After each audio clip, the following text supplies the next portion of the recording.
नमस्कार दोस्तों, मेरा नाम है दिनेश। स्वागत है आपका मेरे YouTube चैनल पे। आज हम डिस्कस करेंगे ट्रम्प जीता लिब्रांडो हारे, और क्यों लिब्रांडो को क्यों इतना रोना आ रहा है ट्रम्प की विक्ट्री पे, और कैसे अमेरिका का गहरा राज्य तकलीफ में है और कैसे वो ख़त्म हो सकता है, और इंडिया के लिए क्या फ़ायदे क्या नुकसान है। आज इसके बारे में हम डिस्कशन करेंगे और थोड़ा मेल्टडाउन भी देखेंगे कि कैसे कैसे लोग कहाँ कहाँ क्या रो रहे हैं। आपने जैसा न्यूज़ देखा ही होगा कि डोनाल्ड ट्रम्प प्रेसिडेंट बन गया है यूनाइटेड स्टेट्स ऑफ अमेरिका का। वहाँ पे जो वोट हुए हैं उसमें उसको 270 प्लस सीट्स मिल गई है। सेनेट वोट मिल गए हैं 270 प्लस। वो सेनेट के वोट्स जीत गया है। हाउस में भी वो उसकी मेजोरिटी आ गई है, पॉपुलैरिटी वोट भी मिले हैं। एंड जो स्विंग स्टेट्स है, 7 स्विंग स्टेट है, वो 7 के 7 में उसने विक्ट्री ले ली है। तो ये एक बहुत बड़ा अचीवमेंट है जो डोनाल्ड ट्रंप ने अचीव किया है। एंड यस, हमको नहीं भूलना चाहिए कि जो इसकी विक्ट्री हुई है डोनाल्ड ट्रंप की, उसमें एलन मस्क का बहुत बड़ा हाथ है। एलन मस्क ने जो एक्स खरीदा था, ट्विटर खरीदा था $44 बिलियन पे, अराउंड 2021 में उसने खरीदा था ट्विटर, और उसको चेंज करके उसने एक्स किया। तो आपको पता है कि ट्विटर पे डोनाल्ड ट्रंप को सस्पेंड कर दिया था 2020 इलेक्शन पे, और इवन मेटा ने भी डोनाल्ड ट्रंप को निकाल दिया था। लेकिन जब एलन मस्क ने एक्स को खरीदा, ट्विटर को खरीदा और उसको एक्स में कन्वर्ट किया, तब उसने कहा कि ये गलत है। यहाँ पे ऐसा नहीं होना चाहिए कि आप किसी फॉर्मर प्रेसिडेंट को आप ऐसे सस्पेंड कर सकते हो। ये गलत है, freedom of expression and freedom of speech के अगेंस्ट है। उसने डोनाल्ड ट्रंप को वापस लाया। एंड जो ट्विटर जो एक लेफ्टिस्ट था और लेफ्ट की आइडियोलॉजी पे चलता था, उसको एलन मस्क ने फ्री किया कि जिसको जो बोलना है, जो बात करनी है, अपनी बात रख सकता है, अपने जो फैक्ट है वो रख सकता है। प्लस एलन मस्क ने कम्युनिटी नोट ऐड किया कि अगर किसी ने कोई कमेंट किया है या किसी ने कुछ पोस्ट किया है वो गलत है, तो एक कम्युनिटी नोट उसके पोस्ट के नीचे आएगी और उसको करेक्ट करेगी और उसका फैक्ट चेक करेगी। तो ये जो हुआ है, उससे अमेरिका के लोगों को रियलिटी पता चली है कि उनके अगेंस्ट कितना प्रोपोगेंडा चल रहा था, कितना प्रोपोगेंडा डोनाल्ड ट्रंप के अगेंस्ट चल रहा था। और वहाँ की जो मीडिया है, जो मेन स्ट्रीम मीडिया है, लाइक CNN, MSBCN, जो है दूसरी और भी the view and all that, वो कितने बायस्ड हैं और कितने लेफ्टिस्ट हैं और कितनी फेक न्यूज़ फैला रहे हैं, वो पूरा एक्सपोज किया एलन मस्क के एक्स ने। तो ये बहुत बड़ा रोल प्ले किया है एलन मस्क ने डोनाल्ड ट्रंप की विक्ट्री के लिए।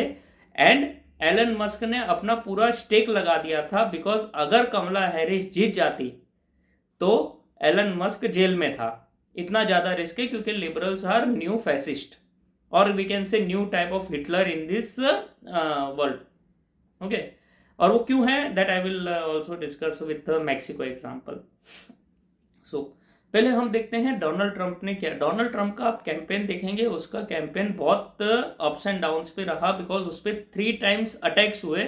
3 टाइम उसको जान लेने की कोशिश की गई डोनाल्ड ट्रंप की। एक बार जो एसेसिनेशन हुआ, वो उसके कान के पास से गोली लग के गई थी, जो हमने सबने देखा था। वो इस तरह से वहाँ के इलेक्शंस कंडक्ट हुए हैं कि वहाँ पे जो फॉर्मर प्रेसिडेंट है और जो प्रेसिडेंट की रेस में है अपोजिशन में, उसके अगेंस्ट इस तरह से एसेसिनेशन अटेम्प्ट हो रहे हैं। Then also Donald Trump fought hard. उनकी जो पूरी टीम थी, JD Vance, then Vivek Ramaswamy, Tulsi Gabbard, and जो उनकी और दूसरी टीम थी, वो सबने मिलके पूरी जान लगा दी। एंड वो रिजल्ट आपको दिखा। इसमें आप एक चीज और देखेंगे कि जो डोनाल्ड ट्रंप की विक्ट्री तो है ही, उसकी मेहनत है, सबकी मेहनत है, प्लस ये जो हार है वो जो डेमोक्रेट है, like Kamala Harris and Joe Biden थे, वो लोग लेफ्टिस्ट थे, बट वो एक्सट्रीम लेफ्ट पे चले गए थे। जैसे उन्होंने जो वोक कल्चर को एक्टिवेट किया था 2020 के बाद में, ये वोक वायरस कितना नुकसान कर रहा था ये हम किसी से छुपा नहीं है। लाइक किसी को जेंडर ही नहीं पता चल रहे हैं। कोई मेल है, वो बोल रहा है, क्लेम कर रहा है कि मैं फीमेल हूं, तो वो फीमेल बन गया।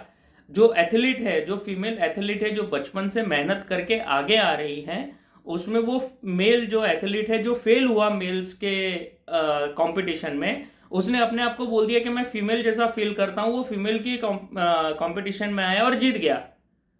ठीक है। तो इस तरह से जो वुमेन एंटी वुमेन अप्रोच हुआ डेमोक्रेट्स में, एंड सेकेंड थिंग जो वोक कल्चर हुआ, लाइक जो जेंडर चेंजेस होने लगे। और उसमें कैसा था कि जेंडर चेंज में ऐसा था कि अगर सपोज आप 12 साल के हो और आपको जेंडर चेंज करना है, ठीक है, बट आपके पेरेंट्स बोलते हैं कि आप नहीं कर सकते, तो वहाँ की government, like an example I am saying this for California, कि वहाँ का जो कैलिफोर्निया का रूल ऐसा बना दिया है कि अगर बच्चा चाहता है कि वो सेक्स चेंज करे, लेकिन उसके पेरेंट्स मना करें, तो वो बच्चा पेरेंट्स की कस्टडी से हट जाएगा, उसको स्टेट स्पॉन्सर करेगा जेंडर चेंज करने के लिए। तो इस टाइप का नॉनसेंस वो लोग चला रहे थे। तो इस टाइप का नॉनसेंस वो चला रहे थे डेमोक्रेट्स, इसलिए उनकी हार होनी निश्चित थी। प्लस इलीगल इमिग्रेंट्स, जो इलीगल इमिग्रेंट्स जो वो भरे जा रहे थे ओपन बॉर्डर पॉलिसी में, कि कोई कहाँ से भी आ रहा है। इंडिया से भी कुछ लोग गए थे, मैक्सिको से आ रहे हैं, फिर ये गाजा वाजा से सब जिहादिस्ट आ रहे हैं। तो इस तरह से क्या हुआ कि वहाँ के क्राइम रेट्स बढ़ने लग गए।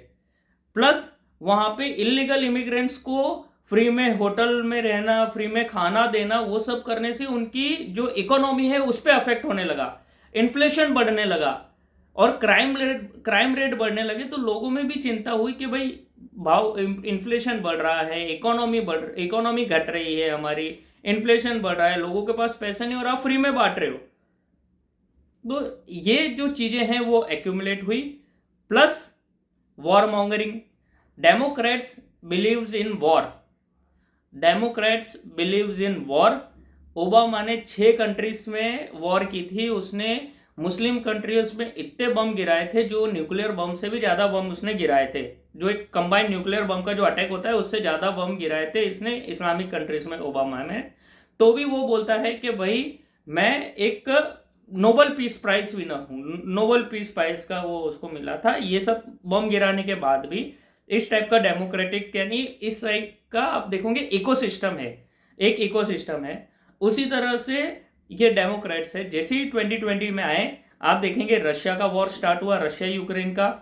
प्लस आप देखेंगे मिडल ईस्ट में कॉन्फ्लिक्ट हुआ। तो ये जो है ये वॉर मॉन्गरिंग है, इनको लगता है वॉर इकोनॉमिक्स चलाना, कि हमारे वॉर से हमारे जो डिफेंस है उसमें ज़्यादा आएगा, क्योंकि लोग ज़्यादा वेपन्स खरीदेंगे, वेपन्स जो बना रही है कंपनीज अमेरिका की वो ज़्यादा पैसा कमाएगी। तो इस तरह से ये लोग अपनी इकोनॉमी चला रहे थे वॉर के थ्रू। तो ये भी लोग फेड अप हो चुके थे कि हमारा पैसा जो है वो बाहर जा रहा है, like billions dollars are going to Ukraine for nothing. So इस तरह से भी लोग परेशान थे। तो ये सब पूरा एक्यूमुलेट हुआ 4-5 चीजों का, और लोग एंटी डेमोक्रेट हो गए, क्योंकि लोगों के यानी जो निजी जिंदगी है, जो लोगों की पर्सनल लाइफ है, उसके अंदर डेमोक्रेट जाके और उसको डिस्टर्ब कर रहे थे।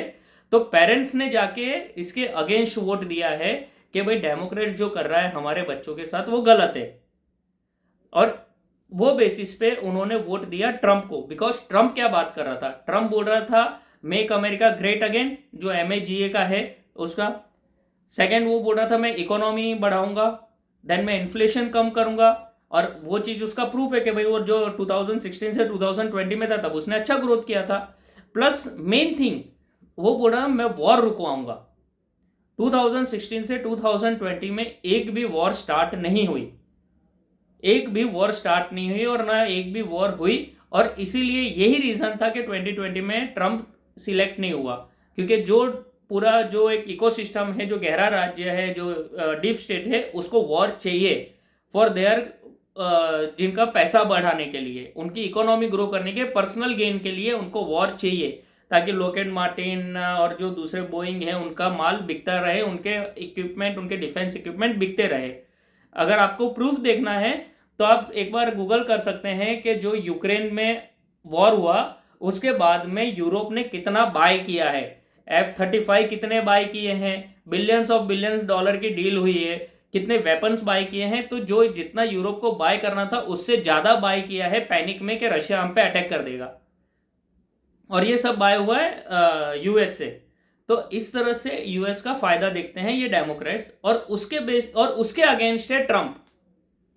ट्रम्प बोलता है भाई मेरे को है ना मेरा अमेरिका बढ़ाना है, आगे मेरे अमेरिका को ग्रोथ देना है, मुझे कोई वॉर नहीं चाहिए, अगर आपको बेचना है तो मैं वॉर बिना भी बेच सकता हूं, जरूरी नहीं है वॉर करना, अगर आपको डिफेंस इक्विपमेंट भेजने हैं तो वो मेरी रिस्पॉन्सिबिलिटी है, मैं करवा दूंगा, लेकिन मेरे को वॉर नहीं चाहिए। और यही चीज वहां के लोग बोल रहे हैं कि भाई हमको वॉर नहीं चाहिए, हमारा जो टैक्स पैसा है वो हमारे तरफ ही रहने दो, बिकॉज के जो अमेरिका का डेप्ट है वो उसकी जो जीडीपी है उससे ज़्यादा चले गया है। अमेरिका की जीडीपी 32 ट्रिलियन है और उसका जो डेप्ट है वो 35 ट्रिलियन बढ़ गया है।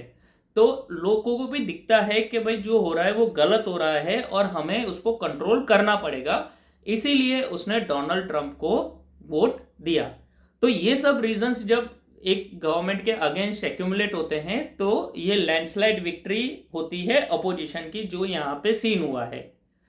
अब इससे इंडिया का क्या फायदा, इंडिया को क्या लेना देना, भाई ट्रंप रहे या फिर कमला हैरिस आए, इंडिया को क्या मतलब है?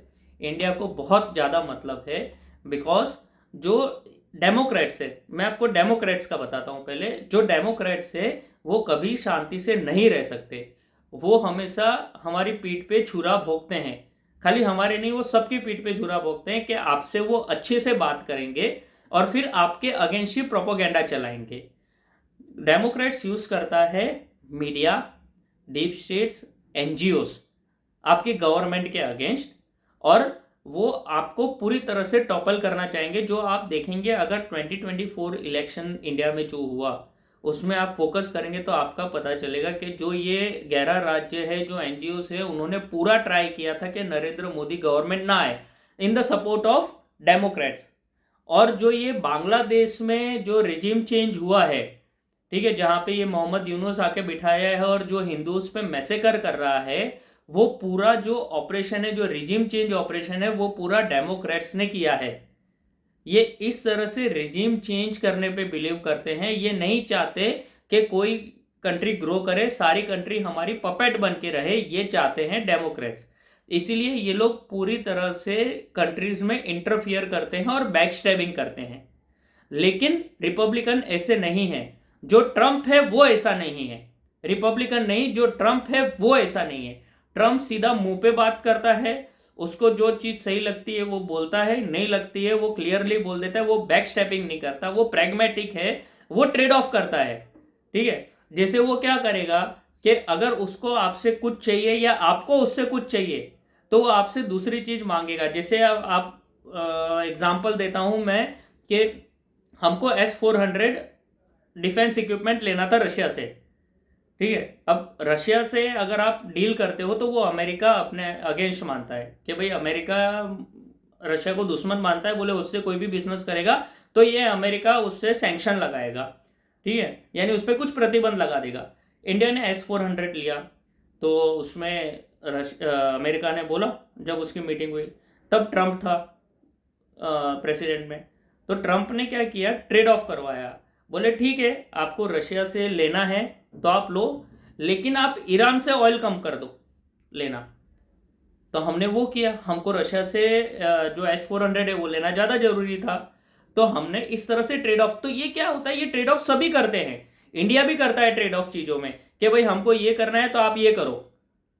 तो ये क्या है, बिजनेस ओरिएंटेशन और जो फेस टू फेस है उसमें क्लियर हो जाता है। ये आपको चिकनी चुपड़ी बात करके बैक स्टेपिंग नहीं करता ट्रंप, जो ये डेमोक्रेट्स जिसमें एक्सपर्ट है, और वो पूरी तरह से आपके कंट्री के अगेंस्ट हेट फैलाते हैं। जैसे आपके इंडेक्सेस आते हैं, हैप्पीनेस इंडेक्स, फूड इंडेक्स, ये सब, जिसमें ये फूड इंडेक्स में तो श्रीलंका और बांग्लादेश को अपने इंडिया के ऊपर रखा है। बोलो ये इंडेक्स है, हम खाना दे रहे हैं उनको और वो हमको ही इसमें इंडेक्स में नीचे रख रखा है। प्रेस फ्रीडम में अफगानिस्तान को इंडिया से ऊपर रख रखा है। अफगानिस्तान में जहाँ पे कोई मीडिया है ही नहीं, वो इंडिया से ज़्यादा फ्री है उसकी मीडिया। तो इस तरह से जो ड्रामे होते हैं वो सब ये लोग कराते हैं लेफ्टिस्ट, ठीक है। तो इसको सपोर्ट करता है डेमोक्रेट्स। तो इस तरह से डेमोक्रेट्स जो है वो आपको डेली पिंच करता है, डेली आपको हैरेस करता है, डेली आपको इरिटेट करता है और आपके अगेंस्ट कुछ ना कुछ षड्यंत्र चलाता ही रहेगा और रुकता ही नहीं है। कितना भी बेशरम हो जाए, आप कितना भी उसको बेशरमी बोल दो, वो नहीं रुकेगा। तो इस तरह के डेमोक्रेट्स है, और इसीलिए लोग जो खुश हैं कि इंडिया वाले जो खुश है वो इसीलिए हैं क्योंकि जो डेमोक्रेट्स हैं वो इस तरह से बैक स्टैबिंग करते हैं, और जो ट्रंप है वो टू द पॉइंट बोलता है और ट्रंप की बात समझ में आती है कि भाई मेरे को ये ठीक लगता है, वो करता है। प्लस डोनाल्ड ट्रंप ने ड्यूरिंग दिस इलेक्शन रिलीज उसने एक मुद्दा उठाया जो किसी ने नहीं उठाया इंटरनेशनली, वो था बांग्लादेशी हिंदूज पे हो रहा अत्याचार। अभी रिसेंटली 2 दिन पहले 50 से ज़्यादा हिंदुओं को मार दिया वहाँ के पुलिस ने, वहाँ के आर्मी ने, बांग्लादेशी आर्मी ने। किसी ने कुछ नहीं बोला except Donald Trump. Donald Trump ने बोला है कि भाई मैं बांग्लादेशी हिंदुओं का मुद्दा उठाऊंगा और मैं उस पर ध्यान दूंगा। तो वो अब डोनाल्ड ट्रंप जीत गया है। सो इसीलिए हम खुश हैं लोग कि भाई एक बंदा है जो सच्चाई पे बात कर रहा है, ठीक है।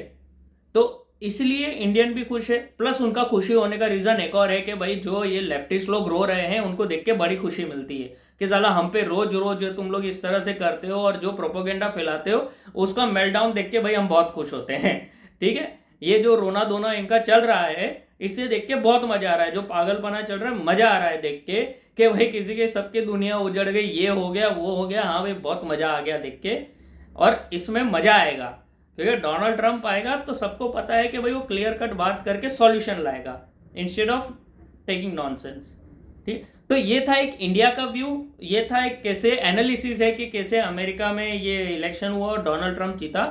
प्लस वन मोर व्यू है कि ये वर्ल्ड वाइड कैसा रहेगा। डोनाल्ड ट्रंप ने बोला है कि मैं वॉर रुकवा दूंगा, उसको वॉर नहीं चाहिए। तो जो यूक्रेन रशिया की वॉर है वो बोल रहा है कि मैं रुकवा दूंगा, और वो रुकवा भी दे सकता है, इजीली रुकवा सकता है। अमेरिका एक ही दिन में वॉर रुकवा सकता है, जस्ट वो यूक्रेन की फंडिंग रोक देवे। यूक्रेन का जो वॉर है वो रशिया और नाटो के बीच में चल रहा है। यूक्रेन खाली टूल है और नाटो का सबसे बड़ा कंट्रीब्यूटर अमेरिका है। अगर अमेरिका चाहता है कि आज वॉर रुक जाए तो वो आज रुक जाएगी, ठीक है। तो ये इसी तरह से डोनाल्ड ट्रंप ने बोला है, और डोनाल्ड ट्रंप और पुतिन की अच्छी बनती है और वो एक दूसरे से बात भी कर सकते हैं।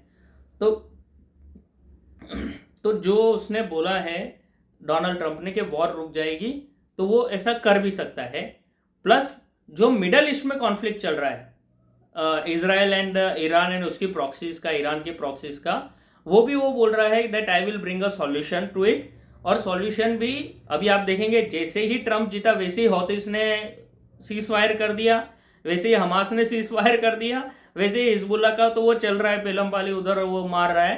तो इस तरह से रुझान आने लग गए हैं पहले से कि, और कतर ने अभी बोल दिया, अभी रिसेंटली आज की न्यूज़ है, कतर ने बोल दिया कि वही हमास का कोई भी लीडर हमारे यहाँ नहीं आना चाहिए। तो आप देखेंगे कि रुझान अभी से आने लग गए हैं कि जो डोनाल्ड ट्रंप का इफेक्ट है वो अभी से आपको दिखने लग गया है कि भाई अब वॉर फटाफट रुकने लगेगी और जो सॉल्यूशंस है वो आने लगेंगे। तो ये इंडिया के लिए अच्छी न्यूज़ है क्योंकि इंडिया में डेवलपमेंट है और अमेरिका सीधी बात करेगा, और अमेरिका के बिना नहीं होता है कुछ भी वर्ल्ड में। America is a true power, ठीक है। वो अभी भी उसके पास दम है, ऑल्दो मल्टीलेटरल चल रहा है बट अभी भी अमेरिका के पास दम है। अमेरिका चाहता है कंट्री ग्रो करे, वो करेगी, ठीक है। तो ये हमारे लिए बेनिफिट है। हमारे जो प्रधानमंत्री है श्री नरेंद्र मोदी, उनकी और डोनाल्ड ट्रंप की बहुत अच्छी बनती है, तो ये भी हमारे लिए एक पॉजिटिव साइन है बिकॉज दोनों नेगोशिएटर है और दोनों मिलके काम कर लेते हैं, ठीक है। और बैक स्टैबिंग नहीं है तो हमको भी काम करने में मजा आता है, ठीक। प्लस जो सिचुएशन जो बन रही है उसमें डोनाल्ड ट्रंप परफेक्ट सूट होगा कि वर्ल्ड वॉर 3 ना हो, उसके लिए डोनाल्ड ट्रंप पूरा करेगा। और Donald Trump is anti China, तो चाइना की बैंड बजाते रहेगा, हम खुश होते रहेंगे। तो हमारे लिए तो विन विन सिचुएशन अभी के सिचुएशन में दिख रही है। सो आगे क्या होगा वो हम देखेंगे। ये छोटा सा एनालिसिस था ट्रंप की विक्ट्री का। तो अब हम आगे देखेंगे कि कैसे सिचुएशन बढ़ती है, और 20 जनवरी को जब ट्रंप प्रेसिडेंट बनेगा ऑफिशियली और व्हाइट हाउस में जाएगा, उसके बाद वो क्या डिसीजन लेता है वो हम देखेंगे। तब तक के लिए please follow guys, please subscribe my channel, please like and comment in this video and बताइए कैसा लगा आपको ये वीडियो, और बताइए कि मैं और क्या टॉपिक पे बना सकता हूँ, वो मैं जरूर बनाऊंगा। सो थैंक यू गाइस, जय हिंद, नमस्कार।